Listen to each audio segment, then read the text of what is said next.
Assalomu alaykum, aziz tomoshabinlar. Bugun biz sizlarga O'zbekiston Respublikasi Konstitutsiyasi haqida ozmuncha ma'lumot beramiz. O'zbekiston Respublikasi Konstitutsiyasi 1992-yil 8-dekabrda Oliy Kengash tomonidan qabul qilindi hamda 2023-yil 30-aprelda referendum orqali tahrirlandi. Yangi konstitutsiyamiz 2023-yil 1-maydan kuchga kirdi. O'zbekiston Respublikasi Konstitutsiyasining birinchi bo'limi asosiy prinsiplar. Birinchi bo'lim 4 bob va 18 moddadan iborat. Konstitutsiyaning asosiy prinsiplariga kiruvchi birinchi prinsip davlat suvereniteti. Davlat suvereniteti bobi 6 moddadan iborat va bir necha normalarni o'z ichiga oladi. Bunga O'zbekiston boshqaruvining respublika shakliga ega bo'lgan suveren, demokratik, ijtimoiy va dunyoviy davlat ekanligi, davlat xalq irodasini ifoda etib manfaatlariga xizmat qilishi, O'zbekiston hududi, chegarasi daxlsiz va bo'linmasligi, O'zbekistonning davlat tili o'zbek tili ekanligi, O'zbekiston ramzlari davlat himoyasida, O'zbekiston Respublikasining poytaxti Toshkent shahri. Va shu bilan birinchi bobimiz tugaydi.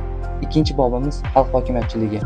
Bunda 7-14, ya'ni 8 moddadan iborat.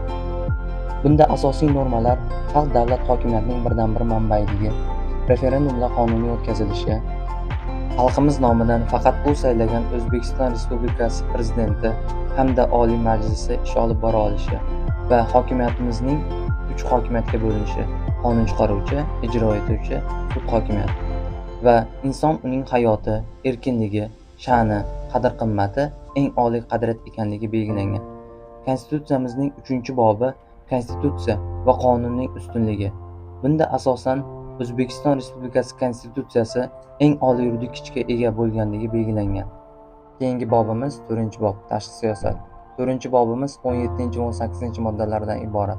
17-moddada O'zbekiston Respublikasi xalqaro munosabatlarining to'liq huquqli subyekti ekanligi belgilangan. 18-moddada esa O'zbekiston Respublikasi tinchliksevar tashqi siyosat yuritib, davlatlar va xalqaro tashkilotlar bilan ikki va ko'p tomonlama munosabatlarni rivojlantirishga harakat qiladi.